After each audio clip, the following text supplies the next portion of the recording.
Stikprøver.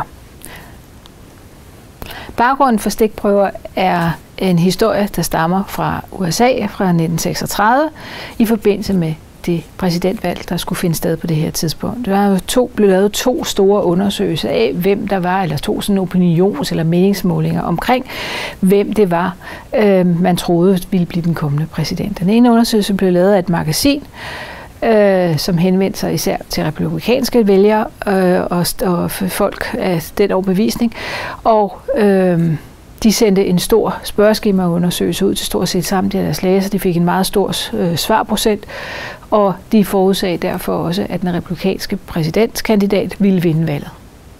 Det viste sig ikke at holde stik. Til gengæld havde vi den her fyr, George Gallup, som havde fundet et repræsentativt udsnit af befolkningen og havde spurgt dem. Det var meget, meget få, han havde spurgt. Det var nogle ganske få tusind personer. Og hans forudsigelse omkring, hvem der vandt præsidentvalget, viste sig at holde stik. Det gjorde ikke bare i USA, men i hele verden opmærksom på det her med, at hvem man spørger, det betyder noget for, hvad det er for et svar, man får. Og det er jo ikke så underligt, når man spørger læserne af et magasin, som er republikansk overbevisning, at de selvfølgelig alle sammen vil stemme på den republikanske præsidentkandidat. Men spørger man et bredere udsnit af befolkningen, og spørger man et repræsentativt udsnit af befolkningen, så kan man få et andet resultat. Og det handler om, stikprøver, det er at vælge ud, at man kan ikke nødvendigvis altid spørge alle i en population, men vi får valgt en udsnit af populationen, som er repræsentativt for den samlede population. Det vil vi helst gøre ved det, der hedder simpel tilfældig udvælgelse. Det skulle være sådan, at det er også det, man kalder lotto-metoden. Det betyder, at der er lige stor chance for, at du bliver valgt ud, som at jeg bliver valgt ud til at svare på det her spørgsmålsskema, hvis vi altså vel er mærket en del af populationen. Det er ikke altid, det kan lade sig gøre. Det er ikke altid, man har adgang til den samlede population, eller man har viden om, hvem den samlede population er. Og derfor så vælger man nogle gange det, der hedder en klynge eller en kvoteudvælgelse, hvor man så kigger på nogle bestemte typer. Og kigger på, hvad mener de så om tingene, og prøver at få denne her kvote eller klynge til at blive sammensat på en måde, så man mener, at det er repræsentativt for den samlede population. Endelig så er der også det, der hedder bekvemmelighedsudvælgelse, en meget anerkendt, eller den mest sådan, kendte metode af det er de her voxpop, hvor en journalist stiller sig op på et tilfældigt gadehjørne og spørger de tilfældige forbipapirerne, kommer forbi og spørger, hvad mener de om dagens emne.